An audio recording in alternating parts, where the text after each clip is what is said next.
नमस्कार मंडळी, तर आज मी पाहणार आहात पालखी आगमनाचा सोहळा।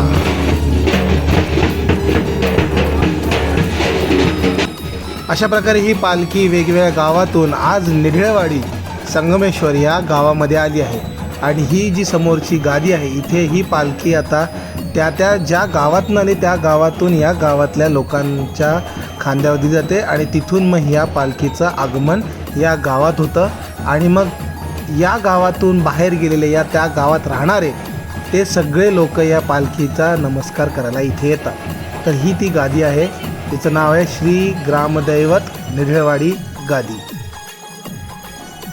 पालखीचं प्रस्थान झालं होतं या गावामध्ये, याच्या आधीसुद्धा ही पालखी इथे येऊन गेली। प्रत्येकाच्या घरोघरी तिथे जो ज्याचा मान असतो दरवर्षी त्याच्या घरी ती आली, पालखी नाचवली गेली आणि ही पालखी आता शेवटच्या वेळेला जेव्हा पूर्ण शिमगा हा संपूर्णत्वाला येतो त्यावेळेला ही प्रत्येक गावागावामध्ये फिरते आणि जेव्हा ती पालखी इथे आली त्यावेळेला मी इथे खरा नमस्कार करायला या पालखीला आलेलो होतो। इतकं सुंदर आणि पवित्र वातावरण होतं खरंच। या पालखीचं वैशिष्ट्य असं आहे की या पालखीमध्ये दोन देवी आहेत, एक भराडीन देवी आणि दुसरी आहे त्रिमुख देवी आणि त्याच्या मधोमधी आहे एक देव ज्याचं नाव आहे संभादेव।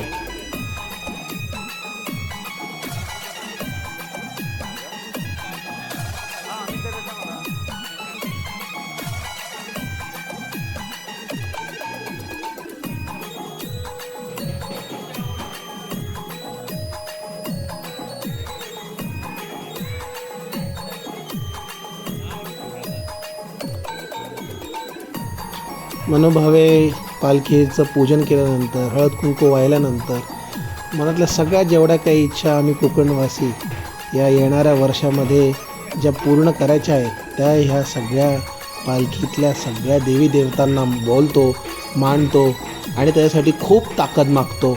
येणारं वर्ष जेव्हा पालखी पुढच्या वर्षी तेव्हा ह्या वर्षी मागितल्या जेवढ्या काही इच्छा आकांक्षा पूर्ण करता आल्या या देवी देवतांच्या ताकदीनं त्याचा रिपोर्ट कार्ड पुढच्या वर्षी देता येईल आणि मागच्या वर्षी जे केलं त्याचाही रिपोर्ट कार्ड या वेळेला आम्ही या पालखीतल्या सगळ्या देवी देवतांना अर्पण करतो।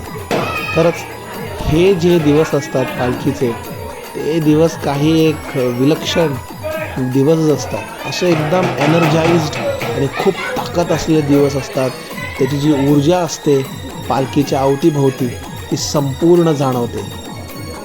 खरंच प्रत्येक कोकणी माणसासाठी हे पालखीचे दिवस, शिमग्यातले दिवस खूप सुंदर असतात। आता इथे हे जे मानकरी आहेत ते गाणं सांगतायत आमच्या पूर्ण वाडे कुटुंबाच्या वतीने। तिथे थोडासा गोंधळ असल्यामुळे ते गाणं काय सांगत होते ते नक्की ऐकायला येणार नाही, पण जे काही त्यांनी गाणं घातलं तिन्ही देवी देवतांना ते जबरदस्त होतं आणि अगदीच माझ्या मनातलं होतं। आता वेळ आलेली आहे थोडेसे सिनेमॅटिक शॉट्स, थोडेसे जे छान इकडे तिकडे जे मी व्हिडिओ पाहतो तसे शॉट काढण्याची। आता बघूया आपण की नक्की पालखीमध्ये कोणते कोणते देवी देवता यांचा वास आहे। तर ही आहे देवी भराडीन, त्याच्यानंतर आहे सांबादेव, त्याच्यानंतर आहेत देवी त्रिमुख। आता याच्यापुढे तुम्ही पाहणार आहात की या पिढीचे नव्या धमाचे जे हे नवीन युवक आहेत जे दरवर्षीप्रमाणे ही परंपरा पुढे नेण्याचं काम करत आहेत त्यांचं तुम्ही ढोल ताशा आणि कॅसिओ वादन पाहणार आहात।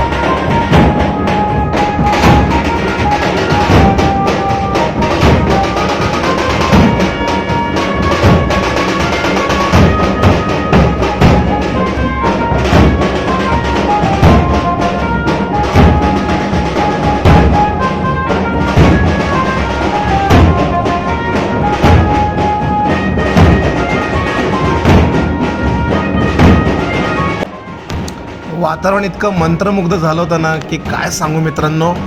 एक जी शिमग्याची आणि पालखीला कोकणात आलेल्या सगळ्या लोकांना जी वाईब क्रिएट करायची होती ती पूर्ती या सगळ्या तरुण मुलांनी वाईब क्रिएट केलेली आहे.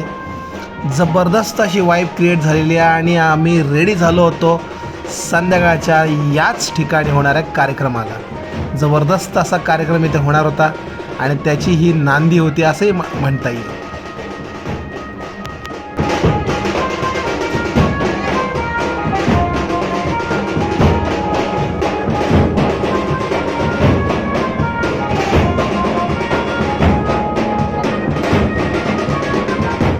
आणि सुरू होत आहे हे नमन, कोकण स्पेशल नमन. अरे अरे थांब थांब थांब, जर नमन तुम्हाला पाहायचं असेल तर भेटूया पुढच्या ब्लॉगमध्ये. जर तुम्हाला माझा हा व्हिडिओ नक्कीच आवडला असेल तर नक्कीच या व्हिडिओला लाईक शेअर करा आणि माझ्या यूट्यूब चॅनलला सबस्क्राईब करा. तोपर्यंत जय महाराष्ट्र, जय श्रीराम.